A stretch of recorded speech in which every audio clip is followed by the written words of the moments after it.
told my sister-in-law that at least when I ruin holidays, I don't bring a criminal. Last Thanksgiving, my sister-in-law Karen showed up 2 hours late with her new boyfriend. She'd been hyping him up for weeks in the family group chat, posting photos of expensive dinners and designer bags he'd supposedly bought her. My mom had already called her 3 times asking when she'd arrive because the turkey was getting cold. When they finally walked through the door, something felt immediately off. My husband leaned over and whispered that the guy looked familiar, but neither of us could place it. He had this nervous energy about him, constantly looking around like he was expecting something bad to happen. Dinner started out incredibly awkward. Karen kept dominating the conversation, bragging nonstop about how successful her boyfriend was. Real estate investor, luxury car dealer, owned properties in 3 different states, just closed a huge deal last week. Meanwhile, he barely spoke and kept nervously checking his phone under the table every few minutes. My mom tried making polite small talk, asking about his business and how they met, but he gave super vague answers and kept trying to change the subject. My dad asked him which properties he owned, and the guy got visibly uncomfortable and said he couldn't discuss details because of confidentiality agreements. About halfway through dinner, my 10-year-old nephew walked in from the living room holding his tablet with this completely confused look on his face. He stopped right in the doorway and said, "Mom, why is Aunt Karen's boyfriend on the news right now?" The entire table went dead silent. Every single person stopped eating mid-bite. We all turned to look at the TV that was still playing in the living room. There he was, Karen's boyfriend, in a bright orange jumpsuit mugshot on the local news channel. The headline at the bottom of the screen read,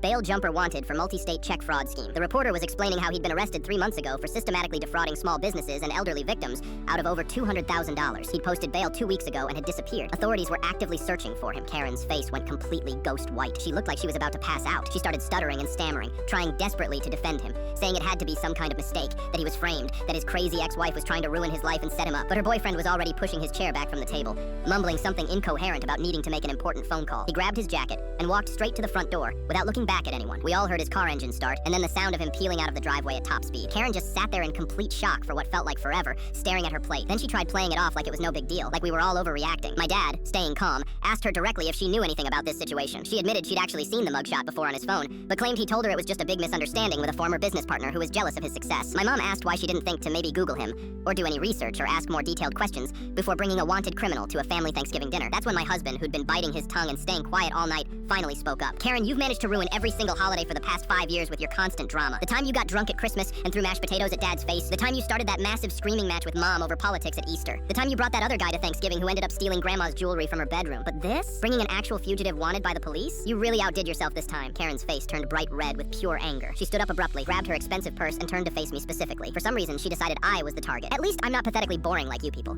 At least I actually go out and live my life instead of sitting around in your sad little bubble judging everyone else for every tiny thing they do. I'd been sitting there quietly the whole time, trying to stay out of it and keep the peace like I always do. But something inside me just snapped. I was done being the quiet one. I looked her dead in the eyes and said, "You know what, Karen? You're absolutely right. I am boring. I ruin holidays by bringing store-bought pie instead of spending hours making it homemade. I ruin holidays by actually showing up on time when people are waiting. I ruin holidays by not drinking too much and starting fights. I ruin holidays by not making absolutely everything about me and my drama. But at least when I ruin holidays, I don't bring a literal wanted criminal who's actively running from the police." Karen grabbed her coat, called us all toxic, judgmental jerks, and stormed out.